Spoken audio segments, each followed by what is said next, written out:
Okay, good morning everyone. તો આપણે વાત કરી રહ્યા છીએ વિદ્યુત ભાર અને ક્ષેત્રો વિશે, બરાબર. ઇલેક્ટ્રિક ફિલ્ડ અને ઇલેક્ટ્રિક ચાર્જ વિશે વાત કરી રહ્યા છીએ. તો બહુ બધા ટોપિક વિશે વાત કરી ગયા હતા, બરાબર. કુલમનો નિયમ એ પણ બહુ સારો એવો હતો.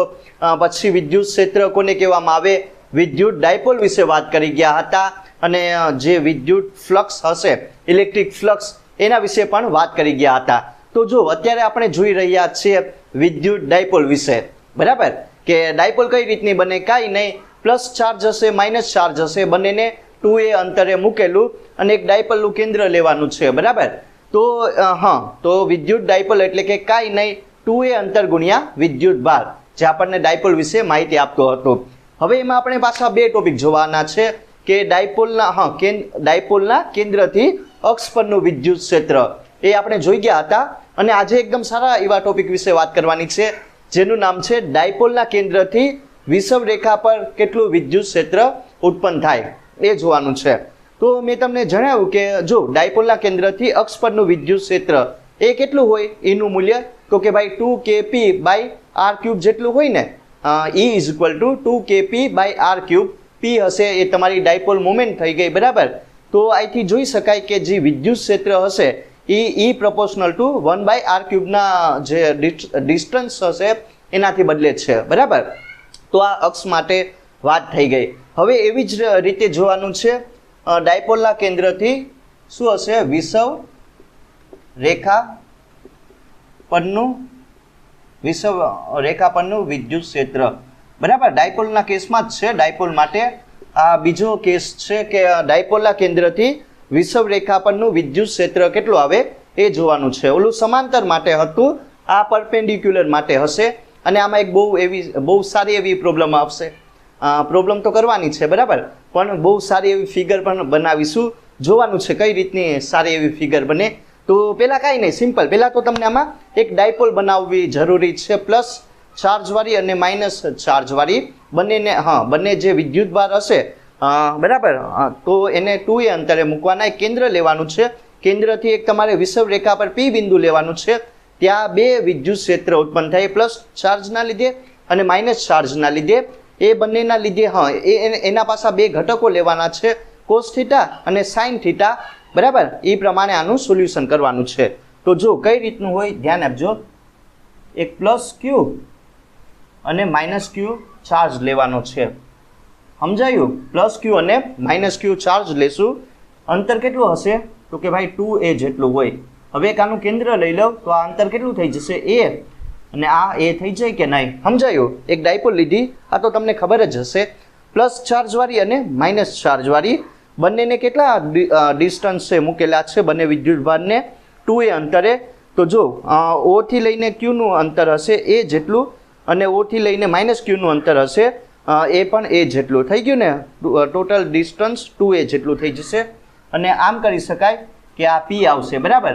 જે શું કહી શકાય કે જે તમારી ડાયપોલ મોમેન્ટ હશે એની દિશા માઇનસથી લઈને પ્લસ તરફ હોય. હવે મેન આ જોવાનું છે, બરાબર. મેન આ વસ્તુ જોવાનું છે. જો આ P બિંદુ છે, સમજાયું? આ P બિંદુ હશે.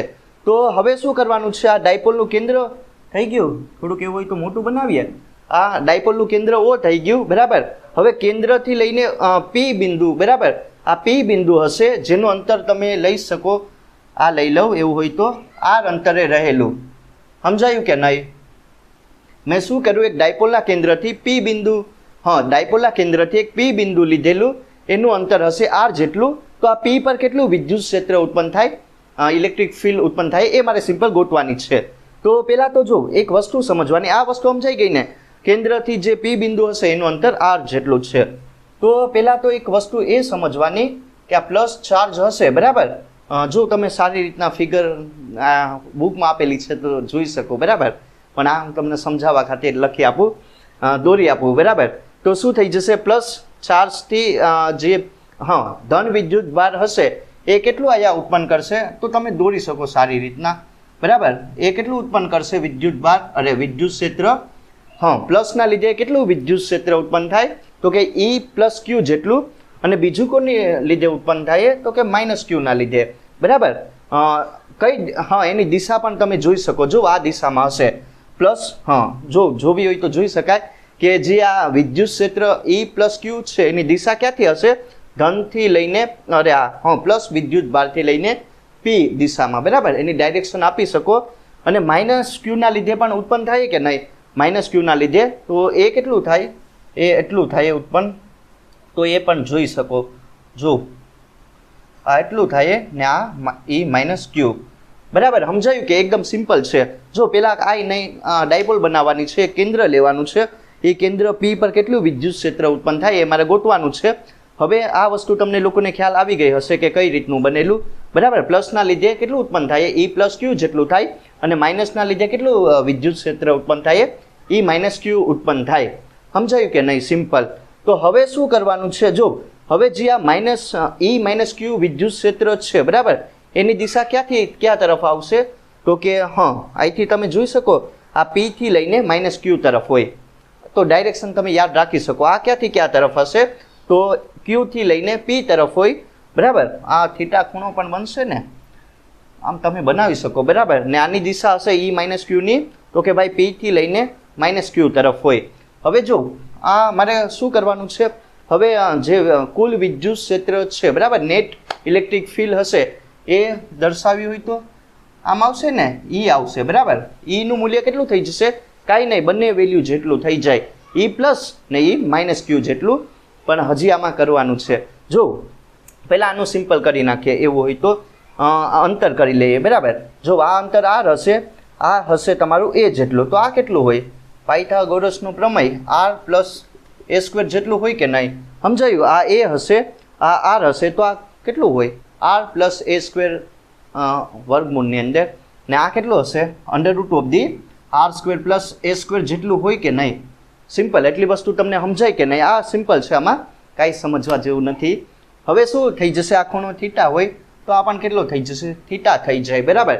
તો હવે આયા બે ઘટકો લખી શકું કે નહીં? E પ્લસ કોસ થીટા આના લીધે ઉત્પન્ન થાય. સમજાયું? જો આ મેઇન છે, આ વસ્તુ તમને લોકોને સમજાઈ જવું જોઈએ, બાકી એમાં કાંઈ નથી, સિમ્પલ છે. તો શું ઉત્પન્ન થાય? તો કે ભાઈ જો આના લીધે કેટલું ઉત્પન્ન થાય? E પ્લસ કોસ થીટા જેટલું. અને બીજું શું હશે? આના લીધે કેટલું ઉત્પન્ન થાય? આ દિશામાં પહેલા બે ઘટકો લઈ લઈએ સાઇનના ને, બરાબર. જો પહેલા E પ્લસ ક્યુના લીધે કેટલું આયા થીટા ખૂણો છે, એટલે આ ઘટક કેટલો આવશે? E પ્લસ ક્યુ કોસ થીટા જેટલો. અને ઉપરનો ઘટક કેટલો આવશે? સિમ્પલ. કેટલો આવે? E પ્લસ ક્યુ સાઇન થીટા જેટલો. સમજાયું? એક વસ્તુનું કામ પૂરું થઈ ગયું કે નહીં? હવે એવી જ રીતે E માઇનસ ક્યુ માટે કરો. જો E માઇનસ ક્યુ એનો થીટા જેટલો એંગલ હોય, બરાબર, તો કઈ દિશામાં આવશે? આમાં જ આવીએ ને, તો એ કેટલું હોય? તો કે E માઇનસ, જો આયા લખી આપું, E માઇનસ કોસ થીટા જેટલો ઘટક હોય, બરાબર. E પ્લસ કોસ થીટા અને આના લીધે E માઇનસ કોસ થીટા જેટલો હોય. અને આ કેટલો આવશે? બરાબર. એવી જ રીતે સાઇનવાળો ઘટક, તો સાઇનવાળો ઘટક કઈ દિશામાં આવશે? ઓબ્વિયસલી આ તરફ આવે ને, તો કેટલો થઈ જશે? E માઇનસ ક્યુ સાઇન થીટા જેટલો થઈ જાય. સમજાયું? E પ્લસ ક્યુના બે ઘટક E પ્લસ કોસ થીટા આ દિશામાં સમાંતર દિશામાં થીટા એંગલે, અને જે આવશે સાઇનવાળો એ લંબ દિશામાં આવશે. એ કેટલો હોય? E પ્લસ સાઇન થીટા હોય. એવી જ રીતે E માઇનસ ક્યુ વિદ્યુત ક્ષેત્ર માટે એ કેટલું આવશે? તો કે E માઇનસ ક્યુ કોસ થીટા અને આ દિશામાં, બરાબર, એ કેટલો આવશે? E માઇનસ ક્યુ સાઇન થીટા જેટલો હોય. તો આ પ્રમાણે તમે આનું સિમ્પલ સોલ્યુશન કરી શકો, બરાબર. આ વસ્તુ સમજાય ને? કેટલા તો આ થઈ ગઈ સિમ્પલ કોના વિશે વાત? વિષુવ રેખા પર કેટલું વિદ્યુત ક્ષેત્ર ઉત્પન્ન થાય, બરાબર. એ ફિગર આપણે દોરી લીધી અને સમજી પણ લીધા. ફરીથી એકવાર સમજાવી આપું, બરાબર, રીકેપ કરી આપું એટલે તમને વધારે ખ્યાલ આવી જાય. તો શું કરવાનું છે? પહેલાં તો એક ડાયપોલ બનાવવાની છે, પ્લસ અને માઇનસ વાળી. બંનેને ક્યાં અંતરે મૂકવાની છે? જે વિદ્યુત ભાર હશે 2 અંતરે મૂકવાનું. ડાયપોલનું એક કેન્દ્ર લેવાનું છે. હવે ધનથી લઈને ઓનું ડિસ્ટન્સ એ જેટલું થઈ જશે.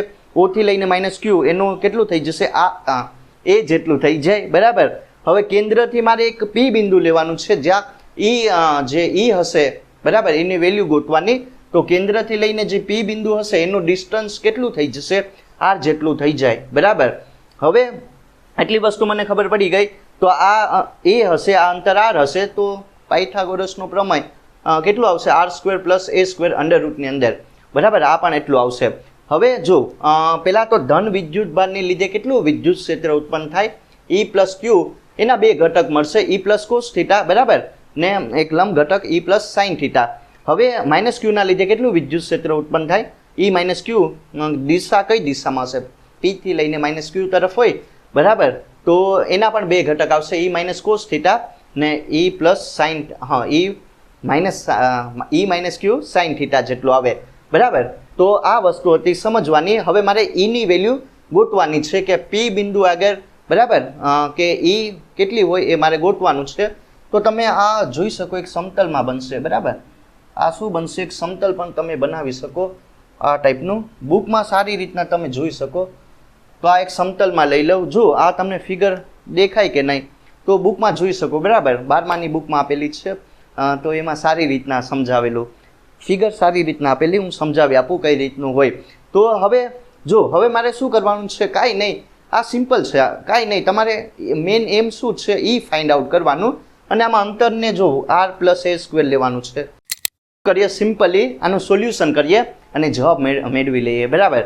તો જો તમને ખબર હશે ઈની વેલ્યુ કેટલી થઈ જશે આયા? ઈ પ્લસ ક્યુ બરાબર ને બીજું ઈ માઇનસ ક્યુ જેટલી થઈ જાય. આ સમજાયું ને?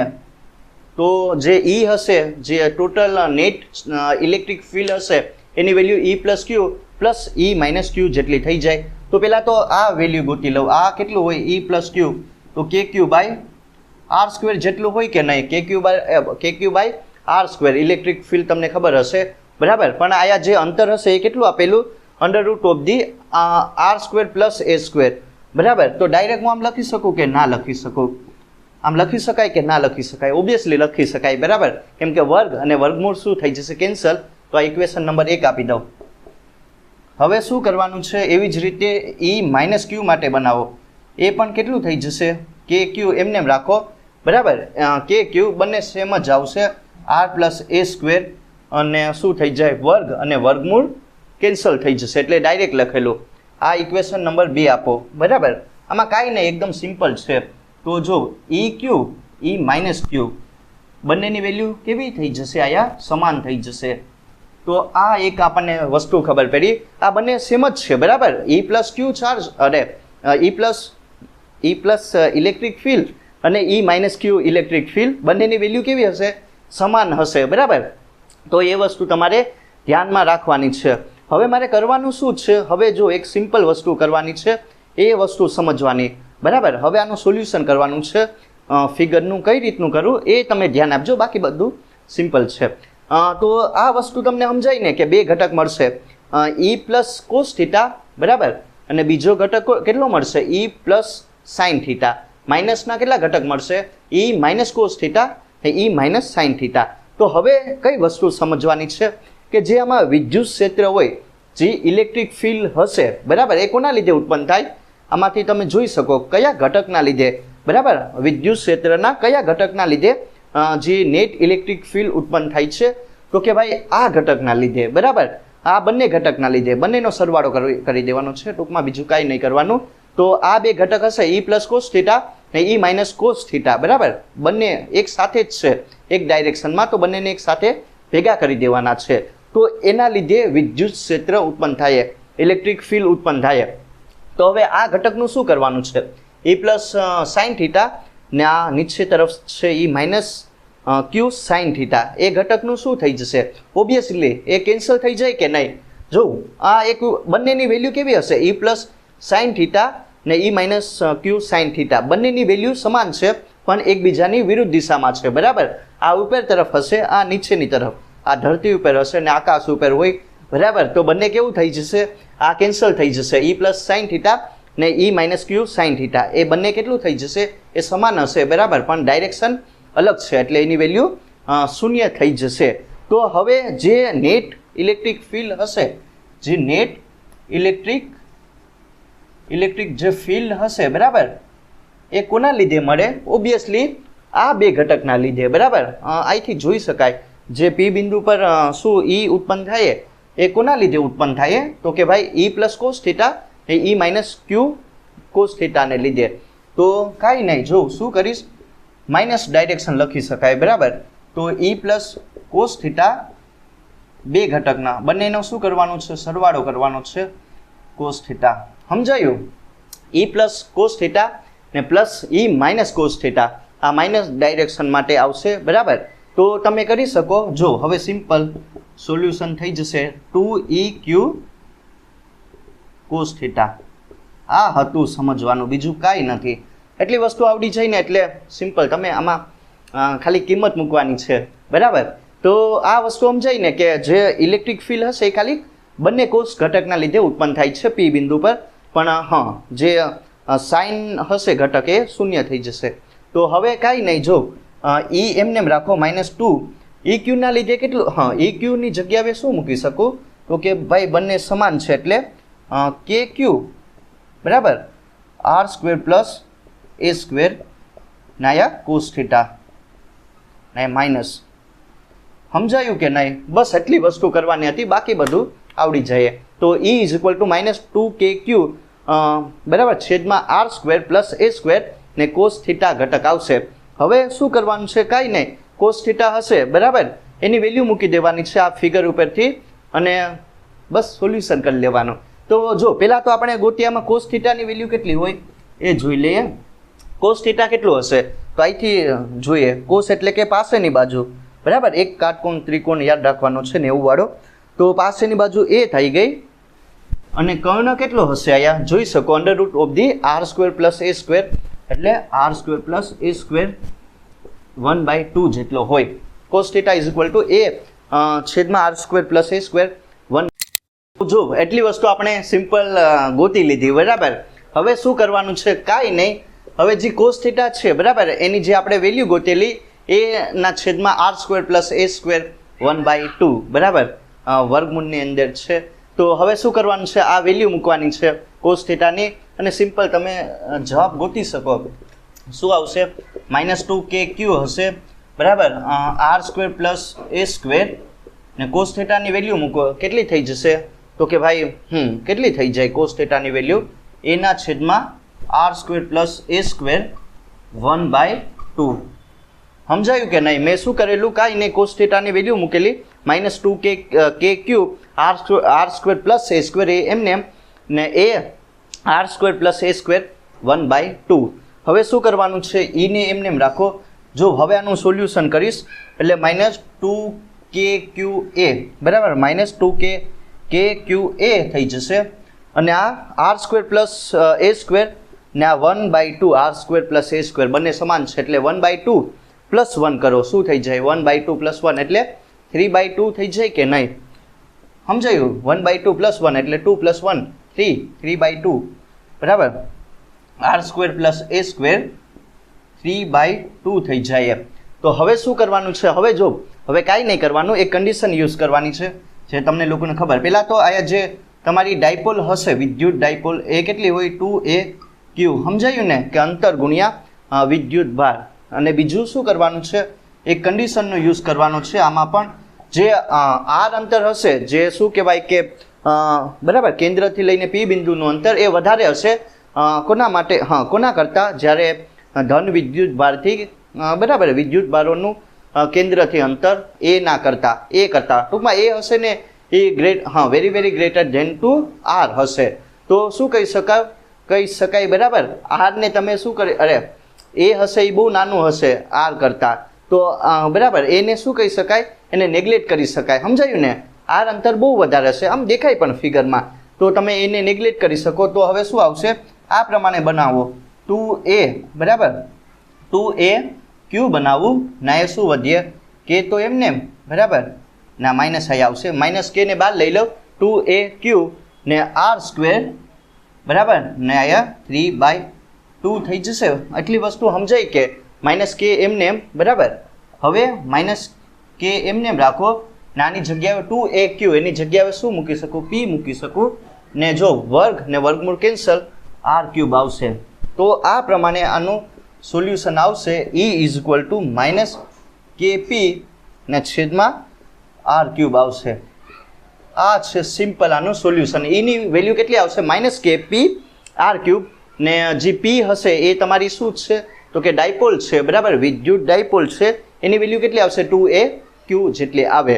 તો આયા પણ એક વસ્તુ સમજી શકાય કે જો પહેલાં તો શું આવશે 1/4πε0 p r³ આ થઈ ગયું તમારું કોના પર તો કે ભાઈ વિષુવ રેખા પર બરાબર પર વિદ્યુત ક્ષેત્ર હશે ઇક્વેશન 1 આપી દઉં બરાબર ને આ શું હશે અરે હજી બાકી છે તો જો એ શું હશે -1/4πε0 p r³ હશે તેની જગ્યાએ મેં ખાલી કે એની વેલ્યુ મૂકી દીધેલી બરાબર 1/4πε0 p r³ થઈ જશે હવે શું કહી શકાય એક વસ્તુ અહીંથી ખ્યાલ આવશે કે બરાબર આમાં પણ જે શું કહી શકાય કે જે તમારું વિદ્યુત ક્ષેત્ર હશે વિષુવ રેખા પર એ કઈ રીતનું ઘટીએ એનું મૂલ્ય કઈ રીતનું ઘટીએ તો કે 1/r³ ની વેલ્યુથી બરાબર અંતરનું શું કરવાનું છે એનું ક્યુબ કરવાનું છે પણ 1/r³ ના અંતરથી સમજાયું ને તો એ પણ જોઈ શકાય અને અક્ષ પર કેટલું વિદ્યુત ક્ષેત્ર હતું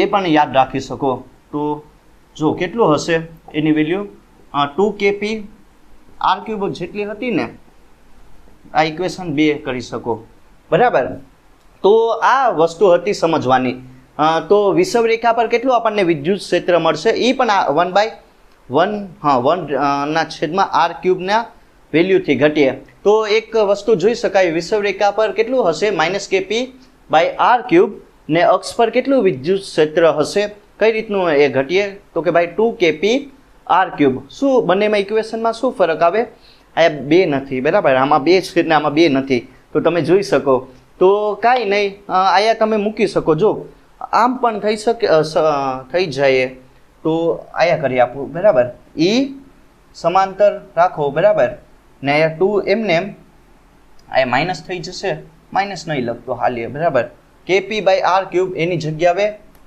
એ લંબ મૂકી શકાય કે નહીં બરાબર તો હા આ વસ્તુ પણ સમજી શકો કે જે તમારું જો અહીંથી મેં કરેલું કે જે તમારું શું હશે અક્ષ પરનું જે વિદ્યુત ક્ષેત્ર હશે ને એક વસ્તુ આ સમજવા જેવી છે કામ આવશે બરાબર MCQમાં તો જ્યારે તમે ડાયપોલ માટે વિદ્યુત ક્ષેત્રની વાત કરો એની બરાબર P બિંદુ પર ત્યારે જે શું કહી શકાય કે અક્ષ પરનું વિદ્યુત ક્ષેત્ર હશે અક્ષ પરનું જે ઇલેક્ટ્રિક ફિલ્ડ હોય ને બરાબર એ શું હશે 2 ગણી હશે કોના કરતાં વિષુવ રેખા કરતાં વિષુવવૃત્ત કરતાં તો જો એ જોઈ શકાય કે અક્ષ પરનું વિદ્યુત ક્ષેત્ર હશે ઇલેક્ટ્રિક ફિલ્ડ હશે બરાબર એ વધારે હશે પણ વધારે કરતાં 2 ગણી કહી દઈએ બરાબર 2 ગણી હશે કોના કરતાં વિષુવ રેખા પર જે વિદ્યુત ક્ષેત્ર હશે એના મૂલ્ય કરતાં કોન્સેપ્ટ ભણી ગયા એના ઉપરથી 3-4 એક્ઝામ્પલ સોલ્વ કરી લઈએ એટલે કોન્સેપ્ટ તમને વધારે ક્લિયર થાય બરાબર તો પહેલાં તો વાત કરીએ પ્રોબ્લેમ નંબર 1 વિશે આ પણ સારી એવી પ્રોબ્લેમ છે બરાબર કઈ રીતનું આનું સોલ્યુશન કરું ધ્યાન આપજો જો ડાયપોલનો જ આમાં કોન્સેપ્ટ લીધેલો છે કે શું હશે એક તો ડાયપોલ હોય પ્લસ માઇનસ વાળી 2a અંતરે રાખેલું હોય એક કેન્દ્ર હશે બરાબર તો આમાં શું કરવાનું છે કે જો ડાયપોલના કેન્દ્રથી જે અક્ષ પર P બિંદુ હશે એ અક્ષ પરનું વિદ્યુત ક્ષેત્ર E1 કહી દઈએ અને એક વિષુવ રેખા પરનું વિદ્યુત ક્ષેત્ર બરાબર બંનેની જે તીવ્રતા હશે વિદ્યુત ક્ષેત્રની તીવ્રતા ઇલેક્ટ્રિક ફિલ્ડ ઇન્ટેન્સિટી એ બંનેની વેલ્યુ કેવી આપેલી છે સમાન આપેલી છે બરાબર તો અહીંયા જે અંતરનો ગુણાકાર હશે કે એક્સ એક્સિસ માટે આના માટે x લેશું અંતર ને આના માટે y તો એ અંતરનો ગુણોત્તર કેટલો હોય એ મારે ગોતવાનું તો આપણને ખબર કે જો પહેલાં તો E1 કેટલો આવે 2k/r³ બરાબર અક્ષ પર હોય ને વિષુવ રેખા પર કેટલું હોય વિષુવવૃત્ત પર kq/r³ જેટલું હોય આ વસ્તુ સમજાય કે નહીં આ સિમ્પલ છે તો મારે શું કરવાનું છે કે અક્ષ પરનું વિદ્યુત ક્ષેત્ર અને વિષુવ રેખા પરનું વિદ્યુત ક્ષેત્ર બંનેની તીવ્રતા સમાન છે ઇન્ટેન્સિટી સમાન હશે તો શું કહી શકાય એ જોવાનું છે તો E1 રાખીએ E1 કેટલું આપેલું છે તો કે ભાઈ 2k અંતર રાખો x³ રાખો અક્ષ પર હશે બરાબર આ અક્ષ પર લઈ લઈએ અને વિષુવ રેખા પર E2 લઈએ તો એ કેટલું હશે k³ ને આ y³ જેટલું હોય કે નહીં આ બે ઇક્વેશન તમને લોકોને સમજાઈ ગયા E1 હશે 2k³ x³ હશે પેલું ઇક્વેશન થઈ ગયું અને E2 હશે kq y³ હવે શું કરવાનું છે E1 E2 સમાન છે બરાબર બંને ઇક્વેશનને એક સાથે લખી નાખો x³ ને આયા kq y³ સમજાયું? મેં શું કરું, બંને ઇક્વેશનને કમ્પેરિઝન કરી દીધું, કેમ કે કન્ડિશન એ આપેલી બંનેની ઇન્ટેન્સિટી સમાન હશે. જે કેન્સલ થાય એ કરો તો શું વધીએ અહીંયા 2x³ ને 1/y³ વધે કે નહીં? સિમ્પલ. એટલી વસ્તુ તમને લોકોને સમજાઈ ગઈ કે નહીં મેં શું કરેલું? તો હવે શું કરવાનું છે, કાંઈ નહીં, y³ ને એવું હોય તો અહીંયા રાખી દઉં, બરાબર, x³ થઈ જશે ને અહીંયા શું થઈ જાય 2, બરાબર. 2 ને છેદમાં લઈ લો ને y ને ઉપર જવા દઉં એટલે શું થઈ જશે y/x એનો, બરાબર, અહીંયા 2 થઈ જશે. તો હવે આનું શું કરવાનું છે, કાંઈ નહીં, જો આ ટાઈપનું કરવાનું છે એટલે શું થઈ જશે 2 આમ થઈ જાય 1/3 કાઢી નાખો, બરાબર. તો એટલું આવશે એનું મૂલ્ય. y/xનું મૂલ્ય કેટલું આવશે તો કે 1/2 એનું શું થઈ જશે, આમ આવે ને ક્યુબ કહી શકાય કે નહીં, 1/3. તો આ પ્રમાણે તમે આનું સોલ્યુશન કરી શકો, આમાં કાંઈ નથી. શું કરવાનું છે, પ્રોબ્લેમ નંબર 2 વિશે વાત કરવાની છે. આ પણ એકદમ સારી એવી પ્રોબ્લેમ છે અને આ ટાઈપનો કોન્સેપ્ટ બહુ બધી જગ્યાએ આવશે, તો ધ્યાન આપો કઈ રીતનું આનું સોલ્યુશન કરું. આમાં તમને છે ને ડાયપોલ આપેલી હશે, જો વિષુવ રેખા પર કેટલું વિદ્યુત ક્ષેત્ર હોય એ આપેલું છે, બરાબર. શું હશે, એક ડાયપોલ હશે +-q વાળી 2a અંતરે મૂકેલું P બિંદુ હશે, ત્યાં વિદ્યુત ક્ષેત્ર કેટલું ઉત્પન્ન થાય એ આપણે જોઈ ગયા હતા. હવે મને કન્ડિશન શું આપેલી, પેલા વસ્તુ સમજીએ, જે વસ્તુ આપેલી ને એ હું બોલું, બરાબર. જ્યારે પેલો કેસ આપેલો હોય, પેલી કન્ડિશન એ આપેલી કે વિષુવ રેખા પર કેટલું વિદ્યુત ક્ષેત્ર મળે તો કે E1 જેટલું મળે. જ્યારે વિદ્યુત ભારનું મૂલ્ય કેટલું હોય, Q જેટલું હોય અને અંતર R જેટલું હોય. ઓલું સિમ્પલ જે ફોર્મ્યુલા છે ને Kp/r³ એટલું વિદ્યુત ક્ષેત્ર મળશે, બરાબર. પેલા કેસમાં એ આપેલું, આ સિમ્પલ કન્ડિશનનો યુઝ કરવાનું છે. હવે જો કાંઈક ને કંઈક આમાં ફેરફાર કરીએ, એક વસ્તુ મૂકીએ. હવે જે હું શું કહી શકું કે જે તમારો વિદ્યુત ભાર હશે, ધ્યાન આપજો, જે વિદ્યુત ભાર હોય, ઇલેક્ટ્રિક ચાર્જ હશે એનું મૂલ્ય 8 ગણું કરી નાખવામાં આવે અને અંતર હશે એનું મૂલ્ય કેટલું કરી દેવામાં આવે, 2 ગણું કરી દેવામાં આવે, ત્યારે આપણને વિદ્યુત ક્ષેત્ર કેટલું મળશે, E2. તો બંને વચ્ચે શું રિલેશનશિપ રહેલો હોય E અને E2 વચ્ચે, એ મારે ગોતવાનું છે. સમજાયું? પેલો તો સિમ્પલ E1માં જે ફોર્મ્યુલા હતી એ જ યુઝ કરવાની, પણ કરવાનું શું છે, હવે જે ચાર્જ હશે એ 8 ગણું કરી નાખવામાં આવે, બરાબર, તો તમને નવો ચાર્જ મળશે અને અંતર હશે એ ડબલ કરી દેવામાં આવે, તો E2નું મૂલ્ય કેટલું થઈ જશે એ મારે સિમ્પલ ગોતવાનું છે. હવે જે તમને વિદ્યુત ક્ષેત્ર હશે એ કેટલું મળે એ ગોતવાનું. તો આપણને ખબર, ધ્યાન આપો, વિષુવ રેખાનું વિદ્યુત ક્ષેત્ર હોય એ કેટલું હોય, E1 = kq/r³ જેટલું હોય કે નહીં. આ સિમ્પલ એ ભણી ગયા, બરાબર, અત્યારે જ ભણેલા, બહુ પહેલાં નહીં. તો હવે શું થઈ જશે, E2 માટે કરવાનું છે. એવું હોય તો Kp આવશે ને, Kp આવશે, E1 રાખીએ, બરાબર. આનું મૂલ્ય મૂકી દઉં, 2a શું આવશે, q/r³. હવે આ ઇક્વેશન નંબર 1 આપી દઉં. એમ શા માટે કર્યું, કેમ કે આમાં Qનું છે લેવાનું, તો P એટલે ડાયપોલ હશે, એનું મૂલ્ય 2aq જેટલું હોય. હવે જો ફેરફાર કરવાનું છે E2, બરાબર. હવે શું કરવાનું છે કે એમનેમ, હવે ધ્યાન આપો, 2a પણ એમનેમ, જે શું કહી શકાય, એવું હોય તો નવું બનાવીએ, q' ને આ હશે r³. સમજાયું? આમાં જે વિદ્યુત ભાર હશે ને અંતર હશે એ અલગ અલગ આપેલા, તો E2 કેટલું આવશે તો કે K2a અને k' કેટલું છે, હવે 8 ગણું કરી દેવામાં આવે, 8 ગણું, બરાબર, 8q કરી દેવામાં આવે ને અંતર કેટલું કરી દેવાનું છે તો કે ભાઈ ડબલ, બરાબર. કાંઈ શું આવશે 2r, એનો r, હા r આવશે ને, r' ની જગ્યા આવે, તો કાંઈ નહીં, E2 એમને એમ રાખો. જો શું કરીશ, કે એમને એમ, બરાબર, KQ આ ટાઈપનું બનાવવાનું છે, K2a ને q નાયા r³, બરાબર. ને અહીંયા વધીએ શું, ધ્યાન આપજો, અહીંયા એક વસ્તુ જોવા મળશે 8 ને અહીંયા શું વધીએ, અહીંયા મળશે 8. સમજાયું? 2નો ક્યુબ કેટલો થઈ જાય, 8 થઈ જાય. જો એટલું વસ્તુ મેં કોમન કાઢી લીધી, કોમન નહીં, મતલબ એટલું લખી નાખ્યું, K2aq, બરાબર, ને છેદમાં r³, એને આ લખી નાખ્યું, અને અહીંયા 8 ને અહીંયા 2નો વર્ગ 8, 2નો ક્યુબ 8, બરાબર. તો હવે E2 એમને એમ 8 8 કેન્સલ ને અહીંયા શું વધીએ, 2a, હા બરાબર, 2aq ને k તો એમને એમ ને છેદમાં r³. તો E2 એમને એમ રાખો, 2AQ ને K ને છેદમાં R³ એની જગ્યાએ શું મૂકી શકું? ઓબ્વિયસલી E1 મૂકી શકું કે નહીં? સમજાયું? આ વસ્તુ અતિ સિમ્પલ કરવાની. તો કાંઈ નહીં, જો હું શું કરીશ બરાબર, કે જે વિદ્યુત ભાર હશે એનું મૂલ્ય તમે 8 ગણું કરી નાખો અને અંતર 2 ગણું કરી નાખો તો જે તમને વિદ્યુત ક્ષેત્ર હશે E2 એનું મૂલ્ય કેટલું મળશે? જે E1 હશે, જે વિષુવ રેખા પર જેટલું વિદ્યુત ક્ષેત્ર હોય એટલું જ મળશે. એટલે કે કાંઈ નહીં, ટૂંકમાં બંનેની વેલ્યુ કેવી થઈ જશે? સમાન થઈ જાય. બરાબર, E2 = E1. તો આ પ્રમાણે તમે આનું સોલ્યુશન કરી શકો.